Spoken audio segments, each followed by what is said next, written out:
xabaalaha looga soo saari lahaa inta dhalan doontana loo dhalan iyo dhaqan doorin lahaa.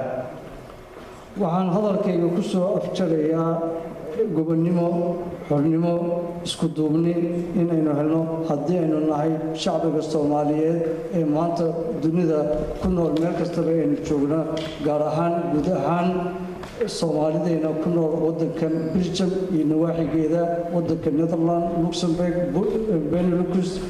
waxaa iga dardaaranaa oo idinkula dardaaranayaa marka ugu horeysa inaynu noqono dad Allaha subxaanahu wa tacaala ah ka cabsada. tan aan ku soo gabagabeynaya oo aan ku soo afjarayana waxa weeyaan inaynu adeecno mas-uuliyiinteenna meel kastaba ay joogaan. ha ugu horeeya maanta mas-uulka weyn inala jooga waddanka Belgium mudane safiir cali saciid fiqi, waayo ummaddu haddiisan horyaal iyo nidaam aysan lahayn ama kala dambeyn aysan lahayn, burburka aynu halkan iyo midnimada aynu halkan ku helno ayaynu Soomaaliyana ku helaynaa. waddanka Belgium waan la socdaa, wax badan baan u kuurgalay xagga integrationka ama masqaablabeeraga ha noqoto ama nidaamka guud ee dalka ha noqoto, in intaba ay noqotay in aynu ka warhayno baahida aynu u baahannahay inaynu dalkan saamir leefinkiisa iyo noolaashihiisa aynu galno. dhammaantiin aad iyo aad baad u mahadsantihiin.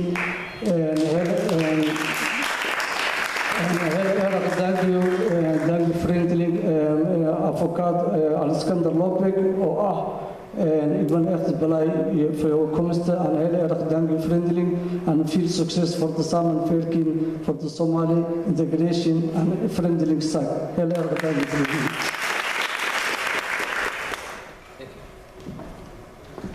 aad aad mahadsan tahay Axmed Cabaas. waxaan rabaa inaan u yeelo Axmed Riyaal Buux oo maxaan ku dhahay nagala jooga jaaliyadda walaalaheena reer Jabuuti. Axmed sacad ku soo dhaweeya. Axmed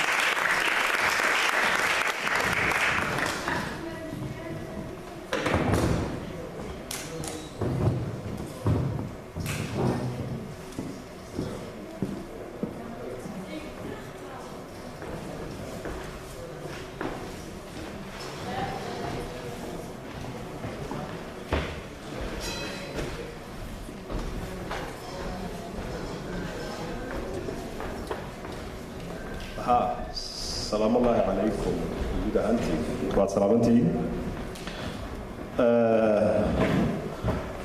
waxaan ku faraxsanahay maanta inaan ka soo qayb galo kowda Luulyo oo ah maalintii xornimada aan qaadanay.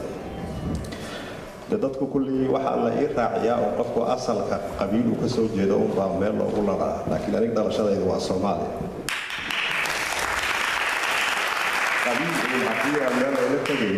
laakiin dhalashaa waxaan ahay ninka soo dhashay Soomaaliya.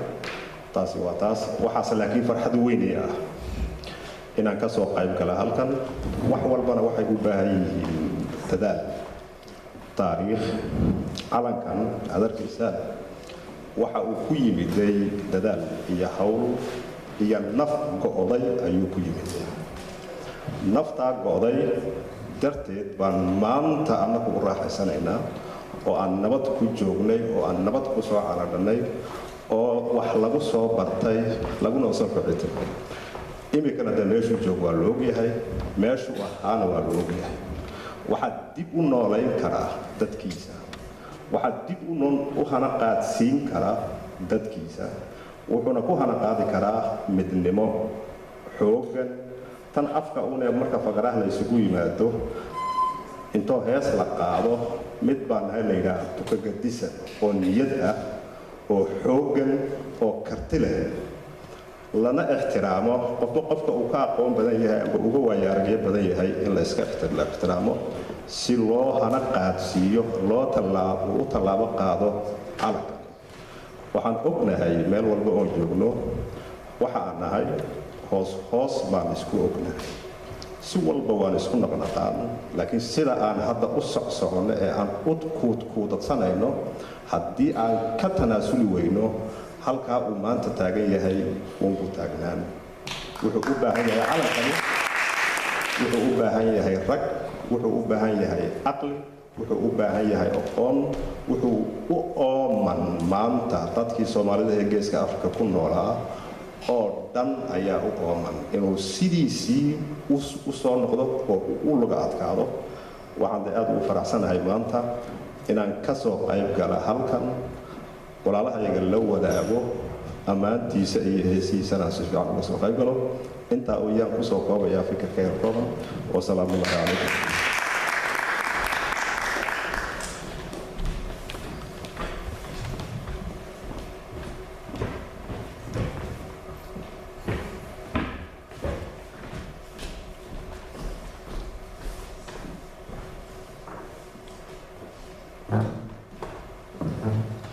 aad iyo aad u mahadsan tahay Axmed Riyaal Buux. waxaan rabaa inaan haddana aan u baaqo la taliyaha dadjiraha Soomaaliya ee midowga Yurub isla markaasna ah safiirka xalin qowsulka safaaradda cali walaf si uu soo dhaweeyo safiirka haddii rabeen.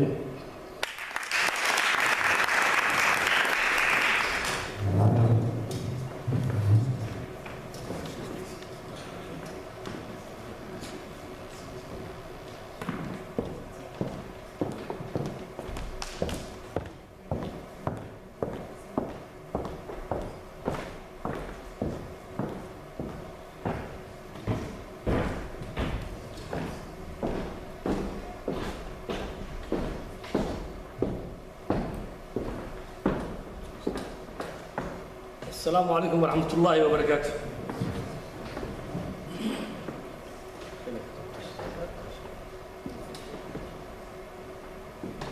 سعد سفير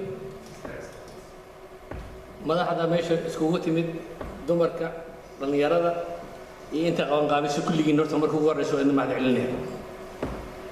maanta waxa weeye maalin weyn oo sharaf leh. maanta waxa weeye maalinta la xusaayay sida hadda uu ka dhawaajiyay saaxiibka halkan iigu horeeyay Axmed Riyaale. run ahaantii xornimadan iskama imaan calankan babeen kuma dhalan.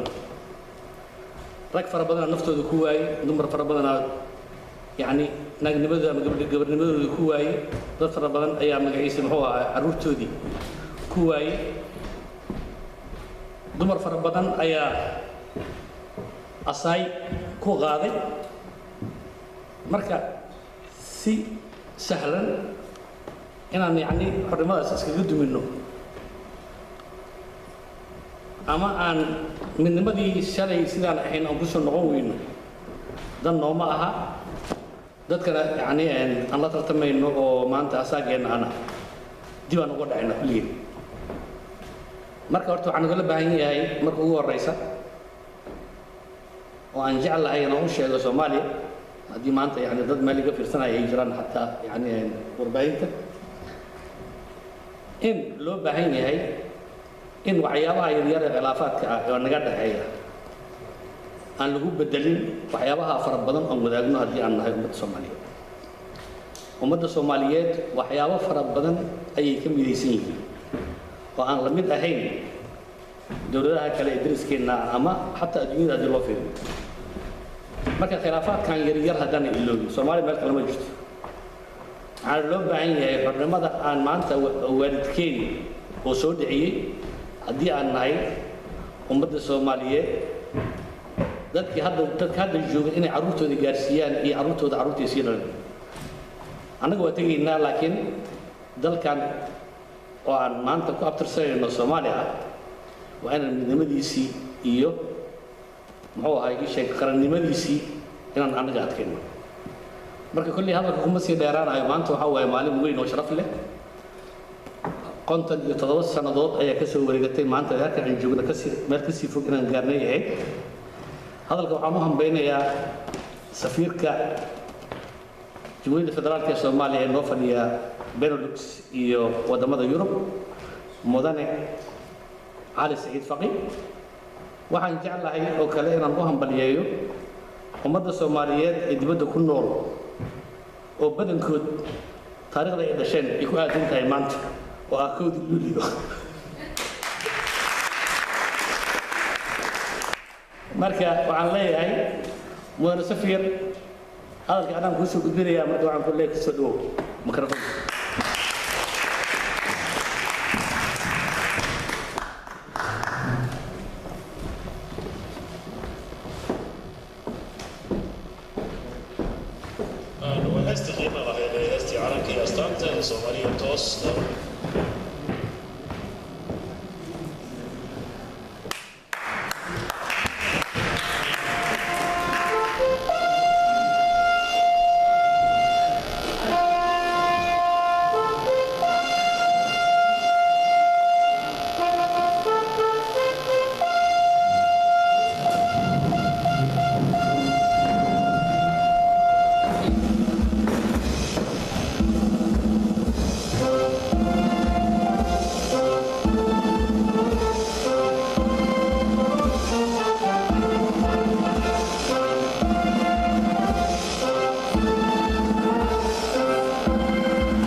السلام عليكم ورحمة الله وبركاته. وعيد السلام يا دمان مركزة شرفت هالكا يسوي تمد runtii u timid inay caawa u dabaaldegaan maalintii 1 July oo ah maalintii midnimada ummadda Soomaaliyeed iyo xorriyadda gobolada koonfur ee Soomaaliya. runtii horey ayaa loo sheegay sida taariikhda halganka loo soo maray qaranka uu qaran Soomaaliyeed ku noqday. hadda waxaad moodaa in runtii waxa intana keenay oo dibaddana keenay inteena badan ay tahay dagaalkii sokeeye 1991 uu ka dhacay Soomaaliya kaasoo uu horseeday burbur runtii aad u ballaaran keenayna runtii maaragtay maanta midnimada ummadda Soomaaliyeed inay ciriiri gasho xitaa ummaddii ay ilowdo qiimaha ay maaragtay caawa oo kale ay leedahay qarnimada ummadda Soomaaliyeed.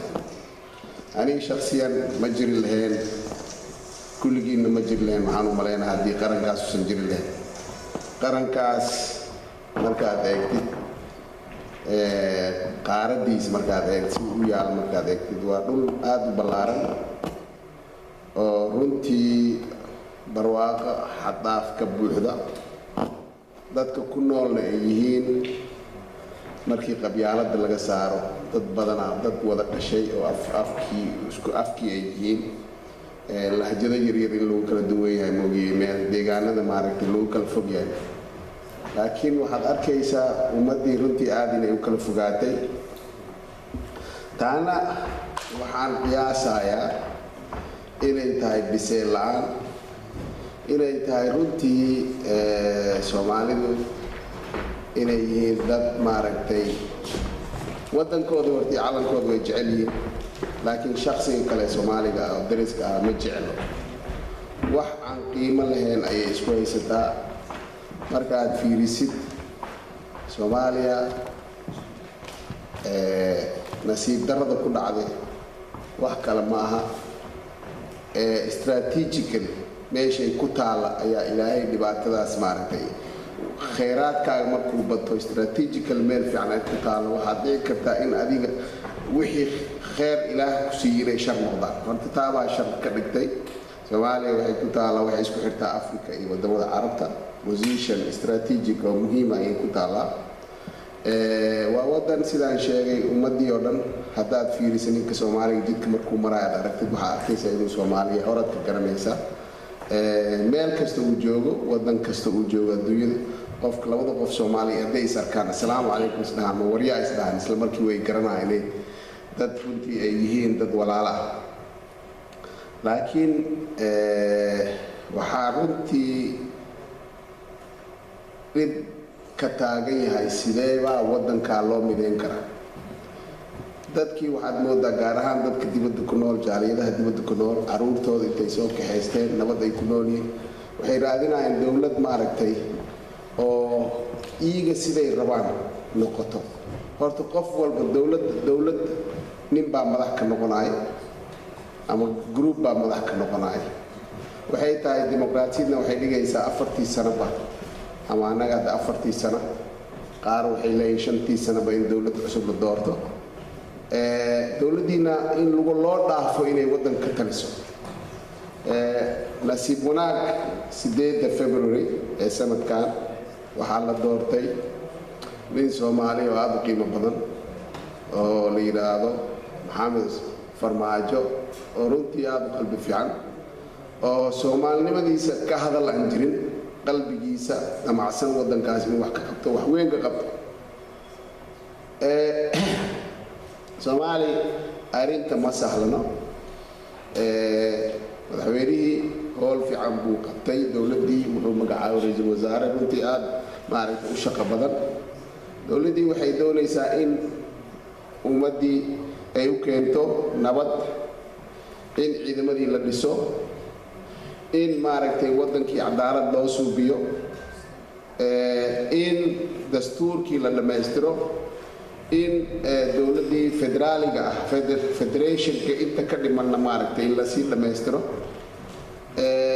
Soomaalida waxaad moodaa in waxa kaliya ay mashquul ku yihiin ay tahay ama qofka way taageeraan ama way ka soo horjeestaan wax u dhaxeeya male qofkii waxaa la doonayaa inuu caqli isticmaalo uu yiraahdo maxaa qaldan wixii qaldan hala saxo wixii saxsanna hala riixo waxaad moodaa qofka problemka Soomaaliya way aniga dhowr bilood ayaan ku maqnaa Soomaaliya waxaan soo arkay runtii inta wadanka xukunkiisa faraha la gashay ayaa Soomaaliya ka socon laadahay Soomaaliya waxay ka socon laadahay inta siyaasadda gashay oo haddaysan rabin waxay iiga ay rabaan haddaysan helin gaway gishmale waxaad arkaysaa intaasoo Soomaaliyeed oo dhibaataysan wadankii waxaa ku nool xamar gudiis waxaa ku nool ku dhawaad 1,500,000 oo Soomaali oo IDP ah dad qaxooti oo wadanka tuulooyinkood ka soo carray wadanka meesha ku nool dhibaataysan caruurtooda iskool ma laha iyaga naftooda caafimaad ma laha dadku waxay u dhimanayaan maanta maaragtay cudurka la yiraahdo cholera maxay dhahaan shubanka cudurka shubanka keena marka taa oo ugu wacan biyo wasakh ah oo aan nadiif ahayn ummadii ay maarkin oo ay biyo nadiifka aysan helin wadan intaas barwaaqo leh intaas runtii ummad oo wada caqli badan Soomaalida markaa fiirisi shakhsi ahaan nin walba asaga meel buu iska soo saaray shakhsi ahaan dadka fiican ma leh laakiin markay isugu yimaadaan group waa runtii waxbay burburiyaan waxaad moodaa waxaan ku shaqeynaa shucuur emotion ma ku shaqeyna caqli iyo maaragtay iyo fikir jaceelka annaga wadankan u leenahay aan maaragtay aan u hayno waa jaceyl conditional ah oo ku xiran hadba aniga yaa meesha Italiya yaa reerkay meesha maxay ku haystaa reerkay aysan ahayn nidaam aan samaysanay oo maaragtay annaga aan cadaalad isugu falayno oo maaragtay annaga aan maaragtay isugu ummadii markii wadan kasta waxaa la rabaa wadanka ummadii u dhalatay inay ka faa'iideysato Soomaaliya hadda waxaad moodaa ummadii u dhalatay inaysan ka faa'iideysaneyn haddii sidaa ay ku sii socoto oo runtii isbedel la qabanin isbedel dhicinna waxaad arkaysaa sida Afrikada kale sida Congo hadda kheyraadkeeda joogta ayaa loo aruursadaa Soomaaliya waxay noqonaysaa kheyraadkeeda in joogta ah adoo ujeedid la qaato waayo systemka aan samaysanay oo federalismaha